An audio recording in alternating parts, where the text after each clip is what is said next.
All right, ready to dive into some serious symbolism. Always up for a good decoding session. What are we tackling today? Today we're cracking the code of Baphomet. The infamous goat-headed figure.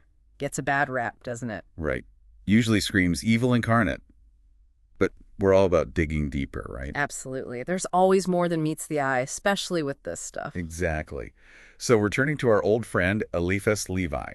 19th century French occultist extraordinaire. Always a good time. Right. And his book, Transcendental Magic, is going to be our guide for this deep dive. Levi dedicated a good chunk of his work to Baphomet, so we're about to get schooled in his symbolism. Levi Symbolism 101. Now, anyone familiar with the Rider-Waite Tarot deck might be picturing the Devil card. You know, the one heavily inspired by our goat-headed friend. Yeah, exactly. Turns out that's a bit of a misinterpretation on Mr. Waite's part. It seems Mr. Waite may have missed the memo on that one. Levi saw Baphomet as something way more profound than just your average everyday devil. Okay, so if Baphomet's not the devil, what is it? What's the one-sentence summary? For Levi, Baphomet was all about the universal agent, also known as the Astral Light. The astral light. I'm intrigued, but I think we need to break this down a bit. Think of it like a boundless ocean of cosmic energy connecting everything in the universe. Okay, I'm listening.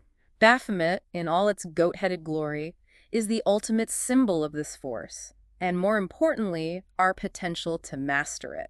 So less about summoning demons and more about tapping into some kind of universal power source. Precisely. Levi believed that mastering the astral light was the key to achieving the great work. Right, the great work. But we're not just talking about, like, building a pyramid, right? What did Levi actually mean by that? For Levi, the great work was all about self-mastery, reaching your full potential. And he believed the astral light was the key to unlocking that. Right, sign me up.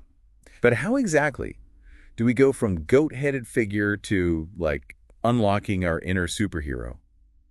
Levi must have got his reasons for choosing that particular image. Oh, absolutely. Every detail, from the horns to the torch, was meticulously chosen to represent different aspects of this astral light and the journey of self-discovery. All right, then, let's break it down. First up, that pentagram smack dab in the middle of Baphomet's forehead. Yeah, not exactly subtle, is it? Subtlety wasn't really Levi's style. But seriously, what's the deal with the pentagram? Well, for Levi, that pentagram, far from being a symbol of evil, represents dominion over the elements.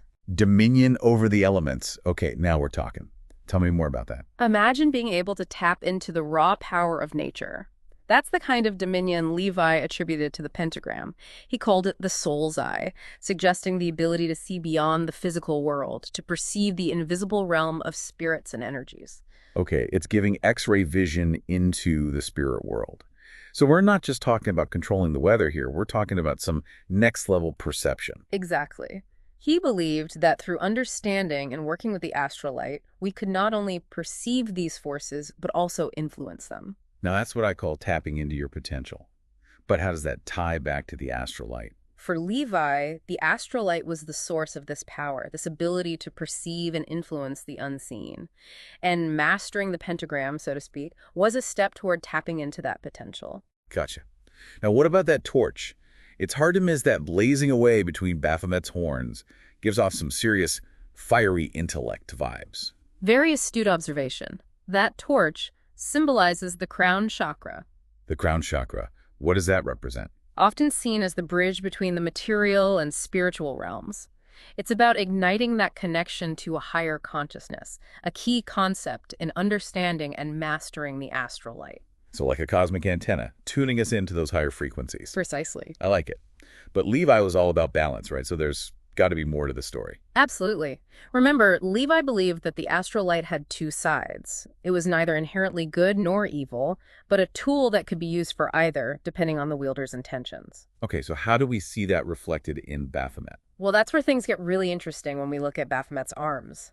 Okay, we've talked about the head, the torch, but what about those arms? They seem pretty crucial to this whole universal power source thing, right? Absolutely. You know, it's funny how those alchemists were onto something with all their weird experiments and cryptic symbols. Right, always brewing up something mysterious in their cauldron. Levi was a big fan of their work.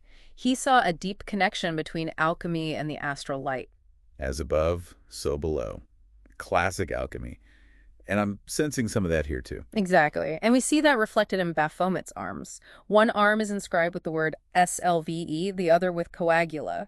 These were like the dynamic duo of alchemical processes. All right, time to decode. Salvi is about dissolving, breaking things down, right? Right. And coagula is more about bringing things together, concentrating that energy. You got it. Think of Solviole as projecting your will into the astral light, like stirring up this cosmic ocean of energy. And then coagula is all about mastering that energy, giving it form and purpose. So it's like the push and pull of creation itself. Exactly. Almost like how artists tap into inspiration and then they shape that inspiration into a masterpiece. Or how athletes channel their energy to achieve peak performance. That's a great way to put it. It's understanding that we're not separate from this universal energy. We can learn to work with it consciously. Okay, we've covered the head, the arms. Now, for the elephant in the room, or should I say, the caduceus in the company. Yeah. Oh, Yeah. gotta admit, that's a pretty bold placement, even for an occultist. Yeah. What's the deal with that? Leave it to Levi to sneak in a symbolism lesson right where you'd least expect it. But seriously, the caduceus, with its two intertwining serpents, speaks to the dual nature of the astral light. Right, that whole not good, not evil, just a powerful force thing. Exactly. So the caduceus is like a visual reminder that this power can be used for healing or harm, depending on the wielder. It's all about balance. Precisely. And not just balance in the universe, but within ourselves, too. Remember how we talked about the great work being a journey of self-mastery? Right.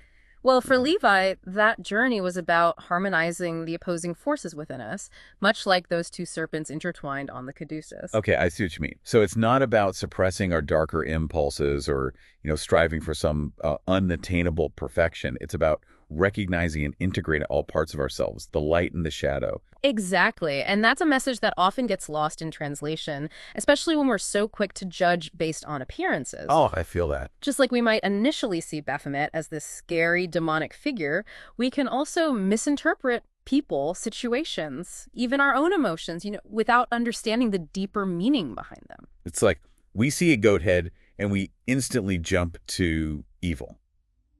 But Levi's telling us to look closer, to question those assumptions. There's a whole universe of meaning hidden beneath the surface, and it's up to us to uncover it. Exactly. And that's what's so fascinating about symbols in general. They have this power to hold multiple meanings, to challenge our perspectives, and ultimately to help us understand ourselves and the world around us on a deeper level. And speaking of symbols and deeper meanings, it makes you think about all the other symbols we encounter every day that we might be misinterpreting or just not fully understanding. Absolutely. Think about corporate logos, religious icons, even something as simple as a national flag. They're all imbued with layers of meaning that go beyond that surface image. I've always been fascinated by how a simple logo can evoke such strong emotions or associations. Like we instantly recognize the golden arches and think, burgers and fries. But there's a whole history behind that logo, a whole brand identity that's been carefully crafted to evoke those specific feelings. Exactly. It's a testament to the power of symbols to communicate complex ideas and emotions in a way that words often can't. Right?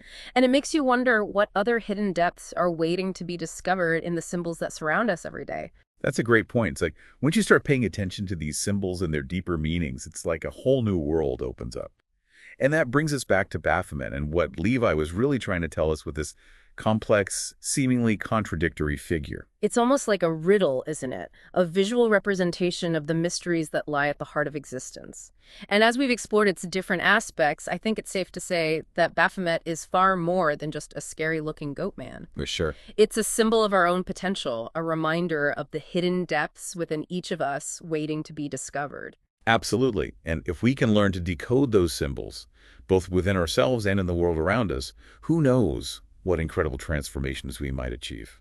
It's funny, isn't it? We see a goat head, a pentagram, all those things, and we immediately jump to conclusions. But Levi's urging us to, hit the pause button for a second. To look beyond those initial reactions, those knee-jerk judgments we all Exactly. Don't judge a book by its cover, or in this case, don't judge a universal agent by its goat head, right? Right.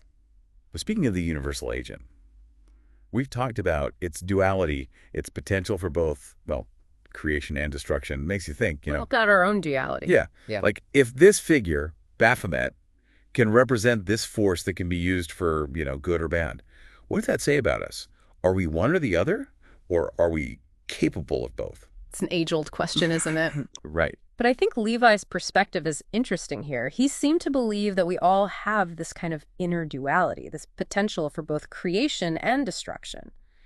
And it's not about denying that shadow side, but about recognizing it, understanding it, and ultimately choosing how we want to work with that energy. So it's less about labeling ourselves good or bad and more about recognizing the full spectrum of what we're capable of. Yeah. And then, making conscious choices about how we express that in the world. Exactly. It's about taking responsibility for our own great work, for that, ongoing process of self-mastery and transformation. Which is something we can all relate to, right? Absolutely. Whether you're into the occult or, just trying to navigate being human. Totally. It's like Baphomet is this giant goat-headed mirror reflecting back at us, showing us that potential for both darkness and light.